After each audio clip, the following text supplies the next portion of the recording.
नमस्कार, मैं हूं प्रांशु। आप देख रहे हैं यूवी टीवी। सुप्रीम कोर्ट ने आज एक अहम फैसले में चुनावी बॉन्ड योजना को रद्द कर दिया है।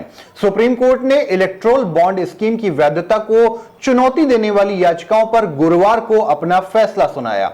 शीर्ष अदालत ने चुनावी बॉन्ड योजना की वैधता को चुनौती देने वाली याचिकाओं पर सुनवाई करते हुए कहा, काले धन पर अंकुश लगाने के उद्देश्य से सूचना के अधिकार का उल्लंघन उचित नहीं है।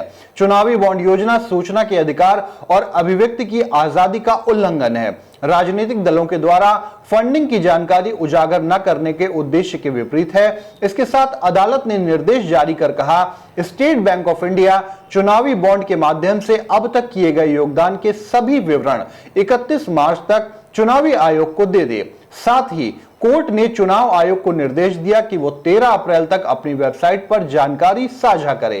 केंद्र सरकार की चुनावी बॉन्ड योजना की कानूनी वैधता को चुनौती देने वाली याचिकाओं पर सीजेआई डी.वाई. चंद्रचूड़ का कहना है कि दो अलग अलग फैसले हैं। एक उनके द्वारा लिखा गया और दूसरा न्यायमूर्ति संजीव खन्ना द्वारा, और दोनों फैसले सर्वसम्मत हैं। फैसला सुनाते हुए सीजेआई ने कहा कि चुनावी बॉन्ड सूचना के अधिकार का उल्लंघन है। इस फैसले पर जजों की राय है। सुप्रीम कोर्ट का कहना है कि चुनावी बॉन्ड योजना को असंवैधानिक करार देते हुए इसे रद्द करना होगा। सुप्रीम कोर्ट ने आज एक अहम फैसले में चुनावी बॉन्ड योजना को रद्द कर दिया है। सुप्रीम कोर्ट ने इलेक्टोरल बॉन्ड स्कीम की वैधता को चुनौती देने वाली याचिकाओं पर गुरुवार को अपना फैसला सुनाया। शीर्ष अदालत ने चुनावी बॉन्ड योजना की वैधता को चुनौती देने वाली याचिकाओं पर सुनवाई करते हुए कहा, काले धन पर अंकुश लगाने के उद्देश्य से सूचना के अधिकार का उल्लंघन उचित नहीं है। चुनावी बॉन्ड योजना सूचना के अधिकार और अभिव्यक्ति की आजादी का उल्लंघन है। राजनीतिक दलों के द्वारा फंडिंग की जानकारी उजागर न करना उद्देश्य के विपरीत है। आइए आपको बताते हैं कि इलेक्टोरल बॉन्ड स्कीम क्या है और ये कैसे काम करती है। भारत सरकार ने इलेक्टोरल बॉन्ड योजना की घोषणा सन 2017 में की थी और 29 जनवरी 2018 को कानून से लागू कर दिया था। आसान भाषा में कहें तो इलेक्टोरल बॉन्ड राजनीतिक दलों को चंदा देने की एक वित्तीय जरिया है। यह एक वचन पत्र की तरह है जिसे भारत का कोई भी नागरिक या कंपनी भारतीय स्टेट बैंक की चुनिंदा शाखाओं से खरीद सकता है और अपनी पसंद के किसी भी राजनीतिक दल को गुमनाम तरीके से दान कर सकता है। इसे कोई भी दाता खरीद सकता है जिसके पास एक ऐसा बैंक खाता है जिसकी केवाईसी की जानकारियां उपलब्ध हैं। इलेक्टोरल बॉन्ड में भुगतानकर्ता का नाम नहीं होता। बॉन्ड की अवधि केवल 15 दिन की होती है। इस दौरान इसका इस्तेमाल सिर्फ जन प्रतिनिधित्व अधिनियम के तहत पंजीकृत राजनीतिक दलों को दान देने के लिए किया जा सकता है, लेकिन केवल उन्हीं राजनीतिक दलों को जिन्होंने लोकसभा या विधानसभा के लिए पिछले आम चुनाव में डाले गए वोटों का कम से कम 1% वोट हासिल किया गया हो। योजना के तहत चुनावी बॉन्ड जनवरी, अप्रैल, जुलाई और अक्टूबर के महीनों में 10 दिनों की अवधि के लिए खरीद के लिए उपलब्ध कराए जाते हैं।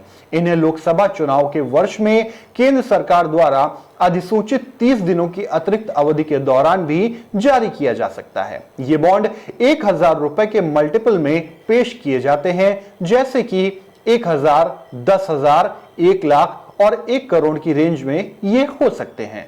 खरीदने के बाद इन्हें किसी भी राजनीतिक पार्टी को डोनेट किया जा सकता है। इसके बाद रिसीवर इसे कैश में कन्वर्ट करा सकता है। इसे कैश कराने के लिए पार्टी के वेरीफाइड अकाउंट का यूज किया जाना चाहिए।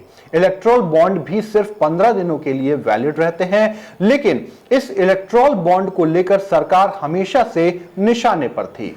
कांग्रेस समेत मार्क्सवादी कम्युनिस्ट पार्टी और NGO association for democratic reforms समेत 4 लोगों ने याचिकाएं दाखिल की।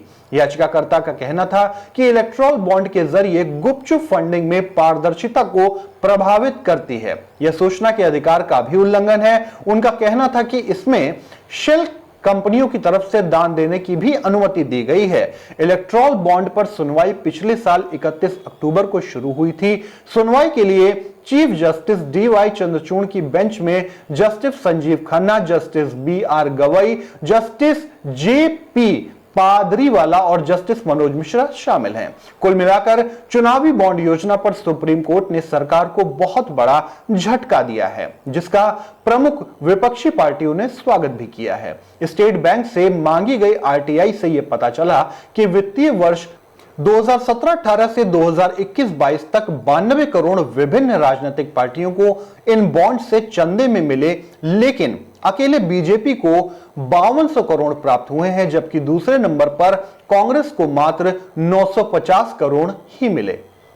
इस तरह की खबरों को देखने के लिए जुड़े रहिए हमारे साथ। धन्यवाद।